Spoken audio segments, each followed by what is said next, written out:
Okay, welcome everybody to our fourth early career grantee webinars. Today we have Rachel Orban, who's been working in the remote reaches of Alaska on the red-legged kittiwake. This is a talk I've been excited for a long time because it's completely out of my realm, and it attracts me to the expeditionary style of this kind of researcher. It's out in the middle of nowhere. There's some ropes involved for getting down on the cliffs, GPS tracking involved, and there's handling of animals. So it's really exciting work that she's doing. Before we get going with it, I just want to let everyone know that we have lots more new content on the website at oceanfirsteducation.com, and head there for teacher resources, our webinars which we record, and a whole bunch of new courses. So check it out, and I just want to hand it over to Rachel now and let her get started on this awesome presentation. I will close off my my video and launch Rachel. There we are. All right. Well, thank you so much, Caine, for that introduction. And also thank you to Ocean First Education for sort of being willing to take a gamble with this project.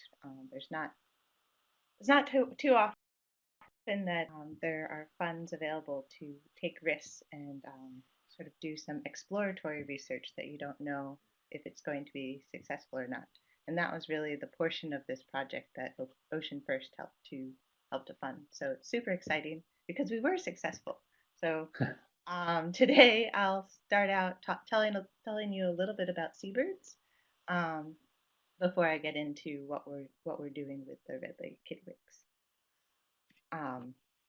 Currently, I am a postdoctoral scholar at Oregon State University. I'm based on the coast of Oregon at the Hatfield Marine Science Center. And I have a home in two different labs. So I'm part of the Seabird Oceanography Lab and the Geospatial Ecology of Marine Megafauna Lab. And in addition to the red-legged kittiwake work that I'm doing, I'm also trying to quantify how high albatrosses fly, sort of a first step to understanding impacts for offshore wind development. And then I'm also a movement ecologist, so trying to figure out new metrics for understanding the two-dimensional data that we get from GPS loggers. So I'll talk a lot more about that kind of data today. So Caine asked me to tell you a little bit about where I'm from, how I ended up as a seabird biologist. I grew up in Pennsylvania, sort of landlocked away from the ocean. As a kid, I went to the ocean, a reasonable amount of time. It was only a couple hours drive, but I was more drawn to insects and birds and turtles and things like that. When I applied to college, I think I wrote what must have been a persuasive essay about becoming an entomologist. So I didn't set out to become a seabird biologist by any means, but I always knew that I wanted to be a biologist.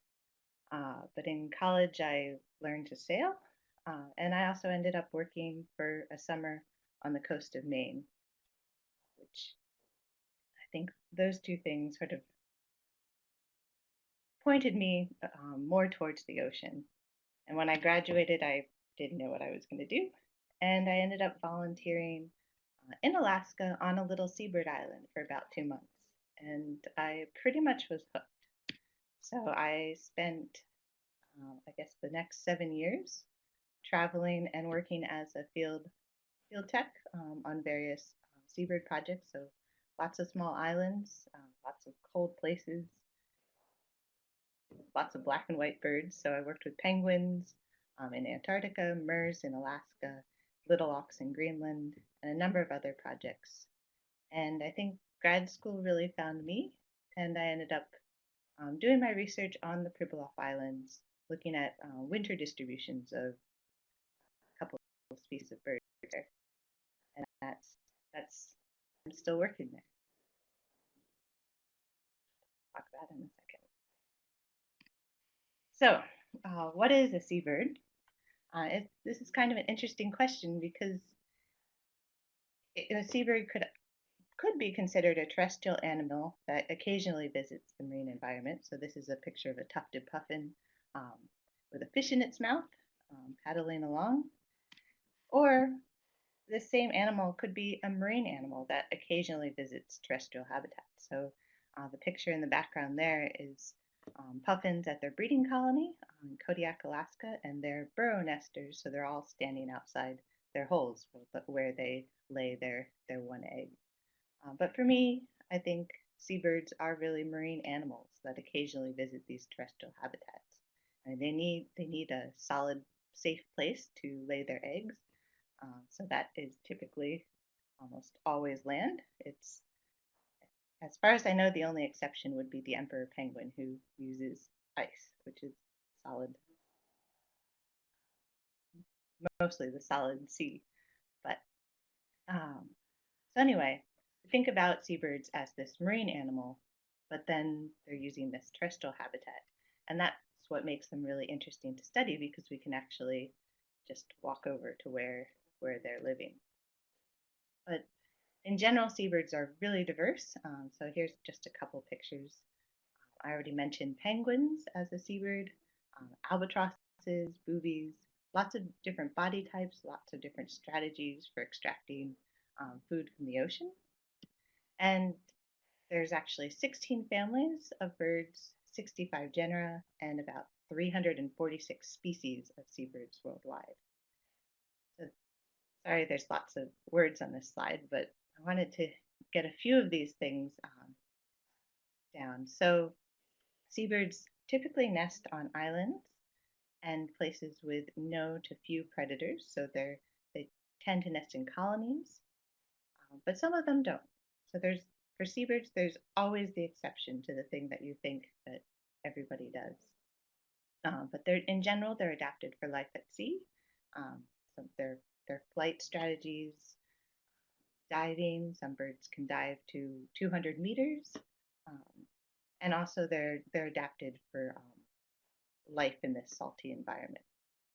They generally have small clutch sizes, so they only lay a couple eggs.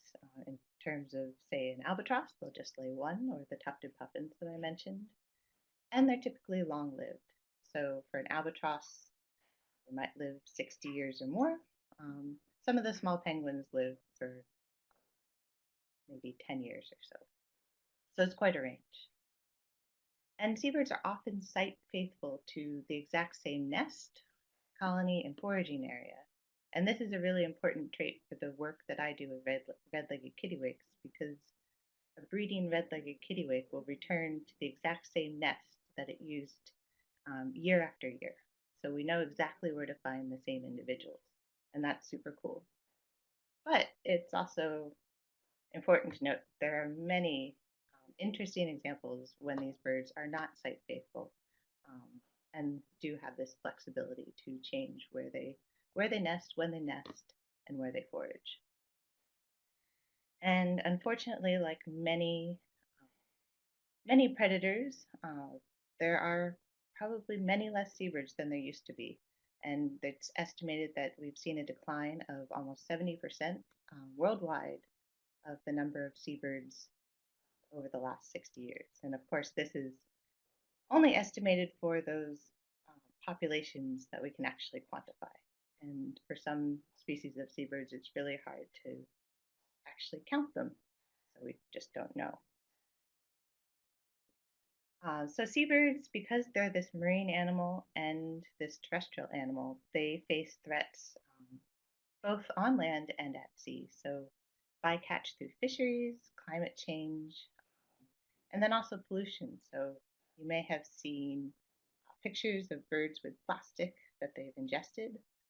And there's also problems with,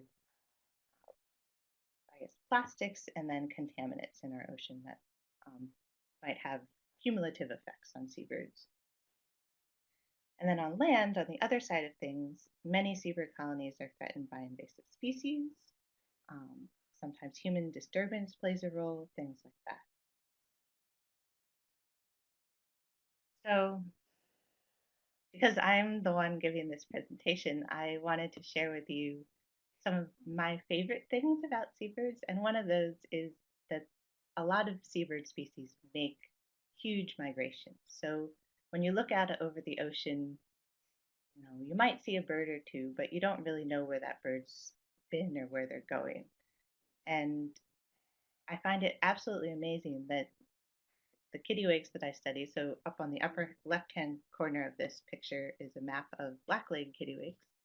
And these guys travel from the Bering Sea, from the Pribilof Islands, across the North Pacific to waters off of Japan. Some birds make it over towards the California coast. They go a long way in just a winter season. And that's the same for sooty shearwaters that nest in New Zealand, but then travel to the northern hemisphere. They're the birds of the endless summer, always finding summer. Arctic terns, Laysan albatross, all these birds really use wide expanses of the ocean. And I mentioned earlier about how we can access seabirds. So these birds, we don't have to, we can go out to the ocean and look for birds and quantify their distributions. But we can also visit their colonies, which makes them really practical and easy to study. So it's, in some cases, for some species, they're super easy to count. You can easily watch nests and see how many chicks they raise. You can quantify how fat the chicks are, if they fledge or not. There's lots of things that these birds are super accessible um, for monitoring and studying, which makes them really handy to use them as indicators of the marine ecosystems that they use. But to do this, um, it's really helpful to know where birds are foraging, where they're going, and that's a lot of one part of the research that I'm doing is trying to link where birds are going to what happens back at the colony. So um, this is our study region. So this is the Bering Sea, North Pacific Ocean, and you can see Russia on the left, Alaska on the right, and pretty much in the middle is the location of the Pribilof Islands. In this island group, there's two main islands, and I'll be talking about the bird colonies on St. George Island. But we have St. Paul to the north as well. And the Pribilof Islands have a very long and interesting history. So if you're interested, I'd highly recommend Googling them and checking them out because they're a really important story about how Alaska came to be part of the U.S. So the Pribilofs are really known for the populations of northern fur seals that live there and the furs that these harvests of these furs that happened over the years. So if you're interested, check that out. But for me, the Pribilofs are really about the seabird, and they're an amazing place. There's really high diversity of breeding birds there. So we have 12 species that breed there. I always wonder if maybe I've forgotten one, but I don't think I have. So we have horned puffins, tufted puffins, common murres, red-legged kittiwakes, black-legged kittiwakes, thick-billed murres, two species of cormorants, fulmars, parakeet auklets, least auklets, and crested auklets.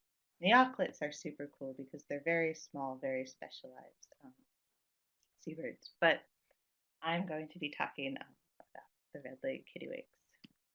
Oh, and just to be complete, we also have the northern fur seals, stellar sea lions, and some harbor seals that inhabit these islands. So, what exactly is a kittiwake? It's probably not a bird that many of you have ever encountered unless you've spent a lot of time in high latitude places, so Alaska or the North Atlantic. So there's two species of kittiwakes. We have the red-legged kittiwake and the black-legged kittiwake. And we have both in the North Pacific. But the black-legged kittiwake is actually found in the North Atlantic as well, while the red-legged kittiwake is not.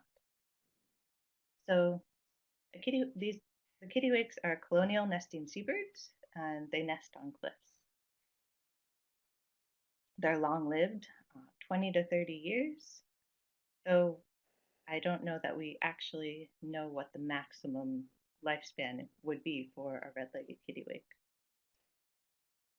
And for the black-legged kittiwakes, they're really generalist foragers, so they can feed on copepods, amphipods, euphausids, which are krill, myctophids, which are this fatty deep water fish that comes to the surface where the kittiwakes can forage on them, and that is the species of fish that the red-legged kittiwakes specialize on during the summer months.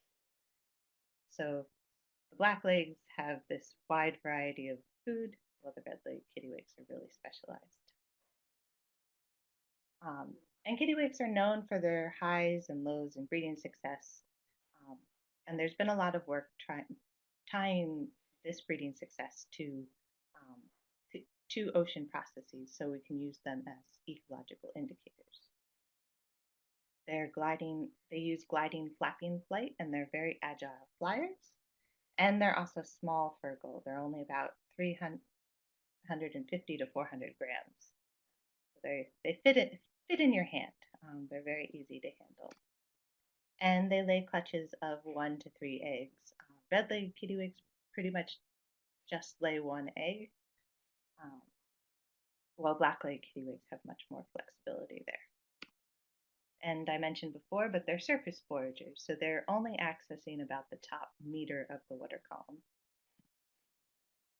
So to the untrained observer, except for their legs, these birds look exactly the same, but they're not. So the black-legged kittiwakes have a longer bill and a smaller eye, where the red-legged kittiwakes have this larger eye, which is to help them see in low light conditions, and then a shorter bill. The red-legged kittiwakes also have a slightly squeakier call, so you'll be able to hear that in a second. So I mentioned before how the blacklegs were really generalist species, whereas the redlegs really predominantly forage on myctophids during the summer months. And we don't really have a good idea of what these birds are eating during the winter. So here's a picture of black-legged kittiwake colonies across the North Pacific, so there's quite a lot. And here are the red-legged kittiwake colonies. So we have the Pribilof Islands, where about 70 to 80% of red-legged kittiwakes nest, particularly on St. George Island. And then there's a few other places. So we have Bogoslov Island in the Aleutians, Boldir in the Western Aleutians, and then the Commander Islands in Russia. And that's it. So the red-legged kittiwakes were listed as vulnerable by the IUCN due to population declines in the 1980s. And since then, we've seen the population increase and stabilize, so things are looking good for them for now. But they still remain listed as vulnerable. So our current research objectives are really targeted to better understanding what this population is doing and what might influence these population trends. And so I put up, here's the technical research objectives. So just read them real quickly. But determine life history responses of red-legged kittiwakes in relationship to foraging ecology and adult condition during the pre-lay and incubation phases of breeding. So we're using metrics when birds lay eggs, how big their eggs are, how much energy they invest in their eggs, and then if they're successful in breeding. And we're looking at these in relation to where birds go. So does a bird who is successful, are they foraging in a different place, in a different way than birds that are not successful? And then how does this relate to their condition? Are birds that are successful super stressed? Are they fat? Are they skinny? And then are they incurring high levels of mercury? And then the second objective for our study really ties into the winter and trying to link what one bird does during the summer to what they do in the winter, and then what they do in the summer again. So instead of just looking at the breeding season in isolation, trying to connect the dots between across the annual cycle, which makes sense, right? Like what you did yesterday probably kind of influences what you want to do today, and so on. So trying to think about that in terms of what might be important for a kittiwake. So today I'm really going to focus on what we're doing for the first objective. So this is our study site. This is what we call High Bluffs on St. George Island in Alaska. And like I mentioned, it's home to 70% of the world's population of red-legged kittiwakes. And press this button, you should hopefully hear them.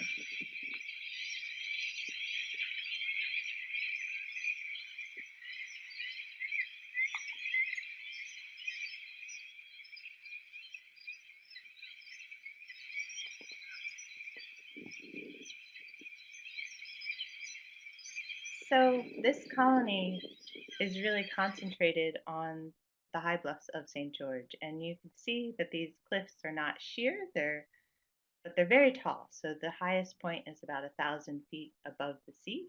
So effectively, I'm studying the ocean from really far above it. But the birds nest in these patchy bits. So at the bottom corner, you should be able to see this sort of brown area with there's actually murres standing there and kittiwakes. So it's a mixed colony where birds of different species are nesting all together. And those patches of rocky faces are scattered throughout these very large cliffs. And that's where we find our birds. So it's really a spectacular place to work. And I think I could probably spend hours just showing you pictures of High Bluffs, just because it's such a beautiful place. This is us hiking home after a day's work. It's probably about 1 a.m. In June, so near the summer solstice. But High Bluffs often looks just like this or worse.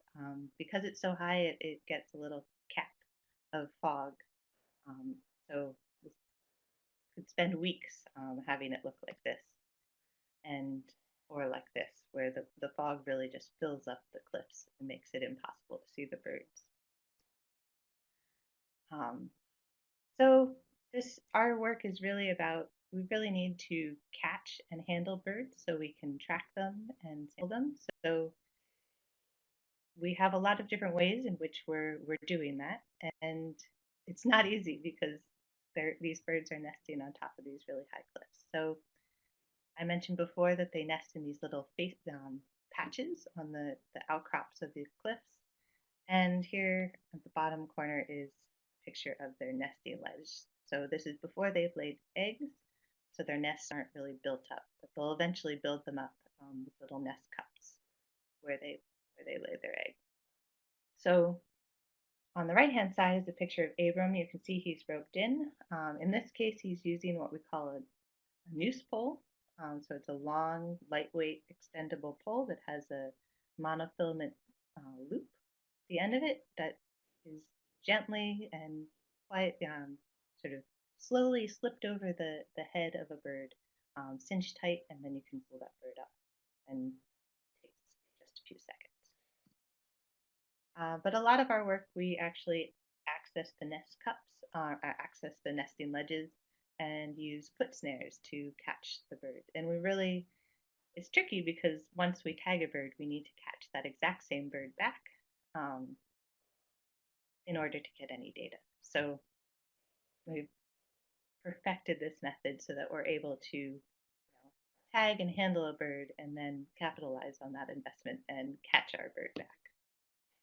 So this is the pictures that you can see here are, I think it's all Abram in these pictures, and he's rappelling down to various sites where he'll set a foot snare in order to catch a particular bird.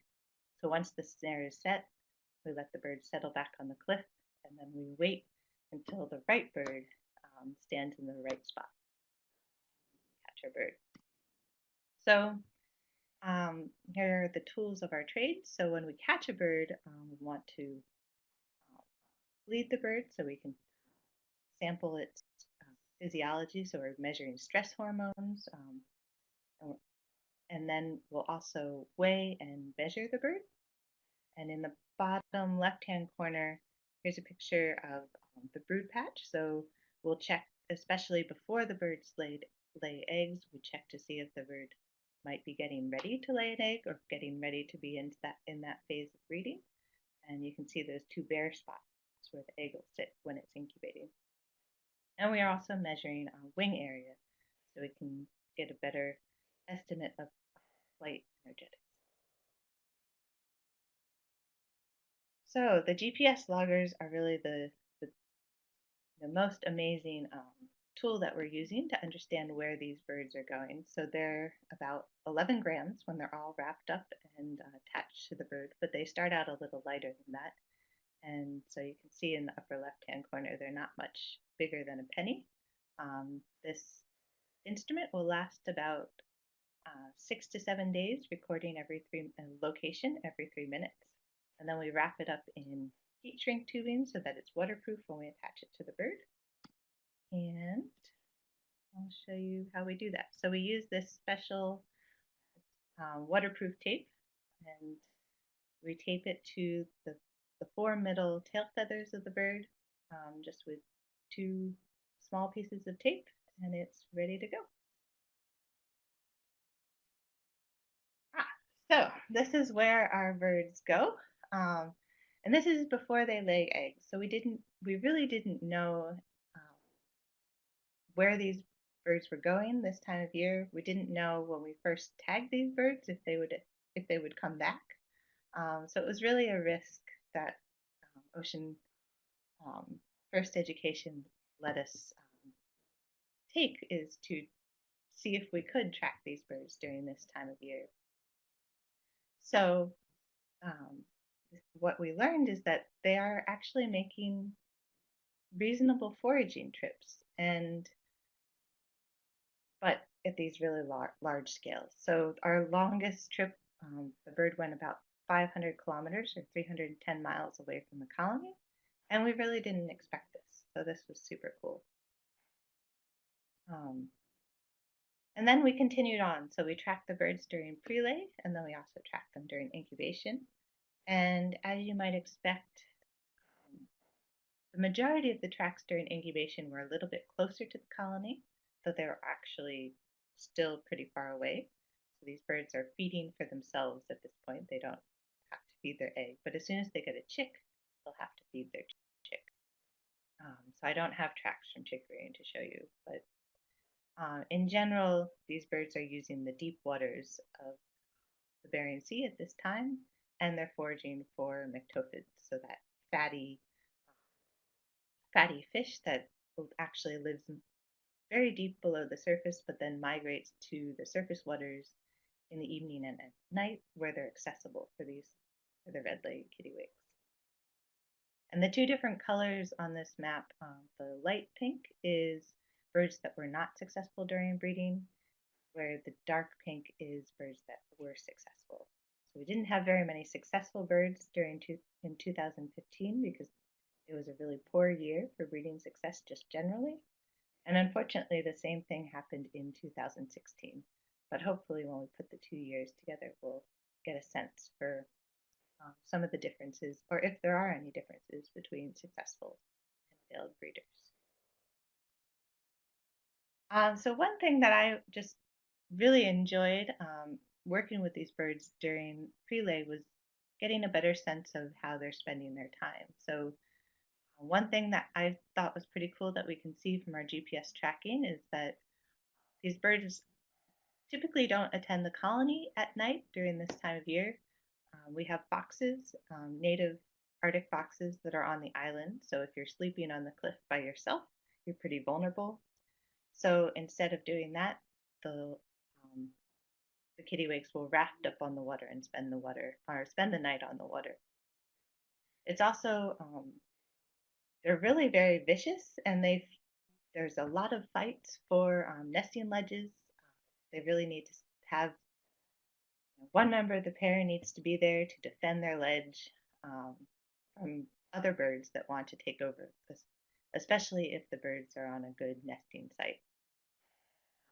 And they also spend a lot of time pair bonding and preening together. And then, if this is the part that we sort of spent what felt like weeks waiting for, is the colony really starts to build nests all together in this big flurry of excitement. So all of a sudden, you go up to High Bluffs one day, and thousands of birds are streaming over the cliffs, all heading for the same patch of grass and moss to collect to build their nests. So that's a really exciting time of year. And then once they get their nesting material, they come back and they have to go pat, pat, pat and build up their nesting ledges in order to lay their egg and keep their egg on the cliff. So what have we learned? Red-legged kittiwakes from St. George Island rely on the Bering Sea for almost the entire year, but they're using different habitats between the winter and the summer. So I've showed you our pre-lay tracks and our incubation tracks and how these birds are using this deep water habitat, really specializing on nyctophids. And from prior tracking that I've done, we learned that during the winter, they're really staying in the Bering Sea as well. There's a little bit of time that they spend outside the Bering Sea, but it was really surprising to get these tracks back. Before we tracked them, we didn't really know where they were going. And now we can put the whole picture together and really say that the red-legged kittiwakes are endemic to the Bering Sea, and not only that, they're using the Bering Sea pretty much their entire life cycle. But there's still lots more to find out, and really just getting into all the data that we've collected these last 2 years. So, one more thing. So, I just wanted to end on this note. We have a lot of national marine sanctuaries around the US. However, as you can see from the map, it's missing Alaska. And recently, I think in August or September, the St. George community submitted a nomination for the waters around St. George to become a national marine sanctuary. And this is super cool because there's now the opportunity for communities all across the U.S. to submit nominations for national marine sanctuaries at the website that's posted here. So a community can get together and really show how important its marine environment is to it and ask for it to be categorized as a national marine sanctuary.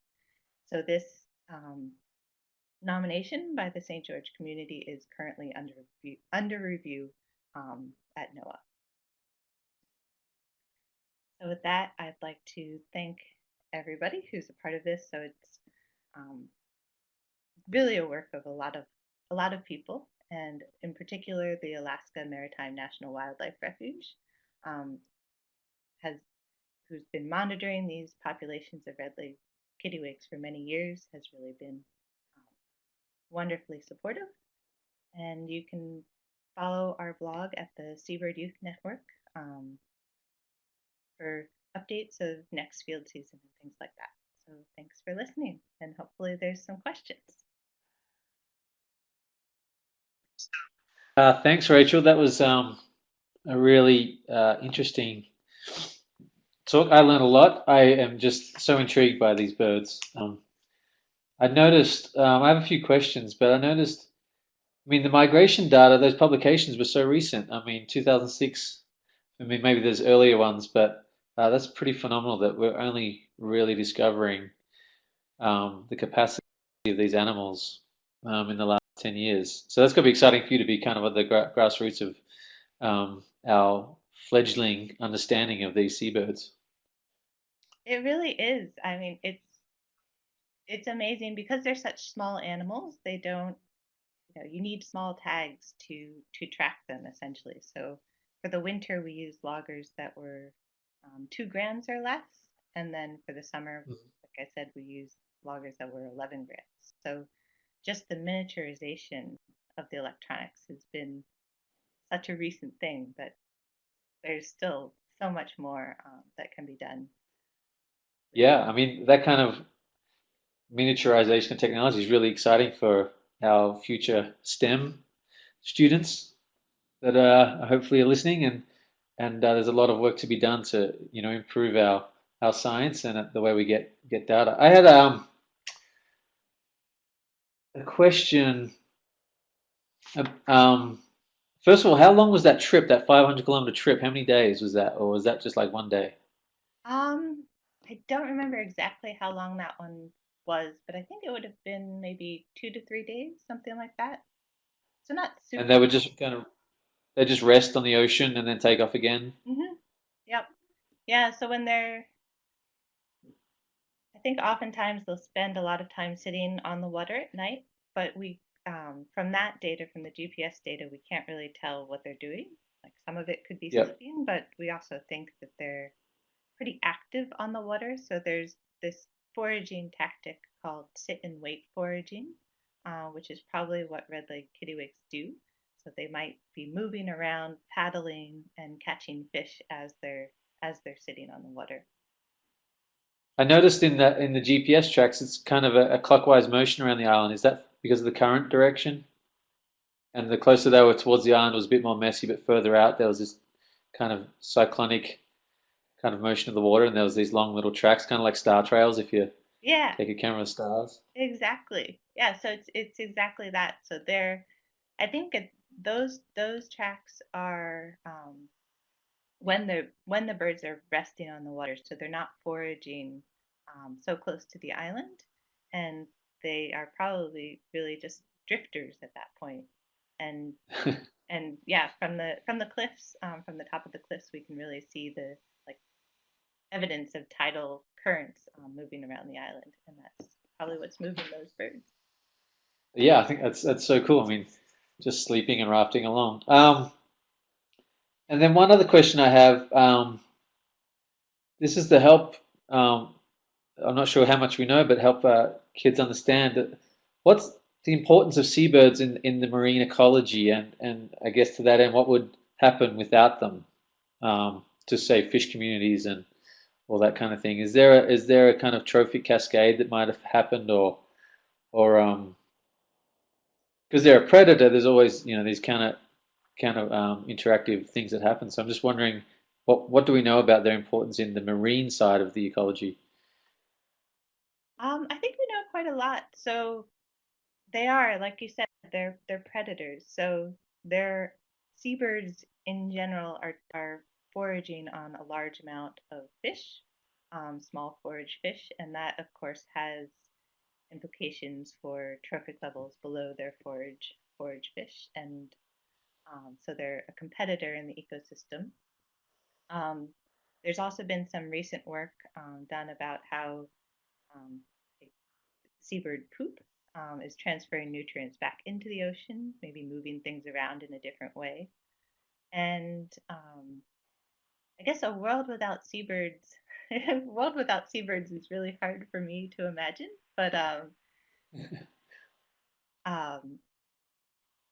I'm not sure what our pelagic oceans would look like without seabirds, but I think they would be a lot emptier. Yeah, well, that fertilization is kind of ties in with some of the whale evidence we've seen in the Southern Ocean and the subantarctic, where they're kind of fertilizing the oceans, creating more plankton, and effectively becoming creating the carbon sink that's obviously helping pull some of that carbon out of the atmosphere. So I imagine seabirds are doing the same, which leads to kind of the base of the food chain, which allows everything else to survive. So I Yep, mean, they're kind of the ultimate recyclers. They're linking the terrestrial um, with the marine realm as well. yep. Um, Klara asks, are you going to expand to other seabirds beyond the red-legged kittiwake? Yeah, so I'm already working with MERS here on the Oregon coast and also Western gulls. And then so we're doing some other tracking work here, really to get a handle on just where birds are distributed at sea off the coast of Oregon, so that as marine spatial planning comes along and there's more push for offshore wind energy development, hopefully those wind energy can be developed in the right place for seabirds. So from work done in Europe, we know that a bird like a murre, really habitual, they'll avoid wind farms.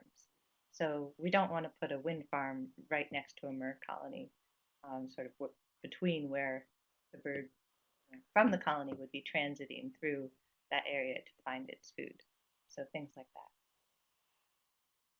that. Excellent. Well, it's in very important work. I mean, we want wind farms, but we don't want to disrupt the ecology of the region too much. So I find it fascinating that these really basic questions that we still don't know the answer to, and they're kind of critical. Just for just you talking about how high albatrosses fly, just makes sense to kind of understand that, but it's a kind of a hard question to answer because they can't come back and tell us. So yeah, Joel Sartori did some great work on the some longhorn sheep or something, and understanding the farmers' fences, and then his camera trapping, he found out if you just raise the bottom wire and by 6 inches and don't have it barbed, the sheep pass happily under it. Really simple. It's really simple questions, but they're kind of critical to things. So I think your work is phenomenal. I would love to try and make it out there one day. I think it's a spectacular environment. And yeah, thank you for the work you do, and going to such a remote place to suffer and endure through, I'm sure, many foggy days of frustration. It's kind of like underwater surveys when it's non-stop bad visibility and you can't really do anything. So thank you for your time. We'll call it quits there. And for everybody, this will be oh, hang on, one more question from Klara. Where do you see your research taking you, and what do you hope to find? Let's finish up with that. Well, I guess for the data that we've collected now, and hopefully this coming summer, I'm really hoping to be able to sort of connect the dots between the summer foraging and the winter, and what these birds are doing year round.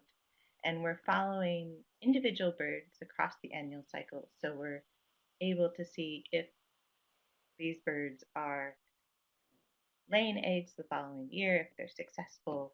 So understanding how effects during one season might influence the next. And that's really critical as the climate changes, because right now, if you look at maps of the North Pacific, there's this great anomaly map that's going around, and the North Pacific is really hot right now. The sea ice is just not developing in the way that it should, and these birds in the summer are not using an environment that's influenced by sea ice to a large extent, but during the winter they definitely are using an environment that has depended on sea ice for many years. So we don't really know the relationship with red-legged kittiwakes and sea ice, but I'm hoping to use our winter tracking data and learn a little bit more about that, so that we can understand, or have at least have a sense of how these birds might be influenced by our warming climate. Excellent. Yeah, those are going to be tricky questions to answer, and I think there's a big push to understand the role of sea ice in many animals' ecology and life history. So good luck with the future of your work. I will be following with keen interest. So thanks everyone for joining, and this will be up on the website very shortly, so please share it around. And thanks again, Rachel. Yeah, thank you, and thanks everybody for listening. All right. See you later.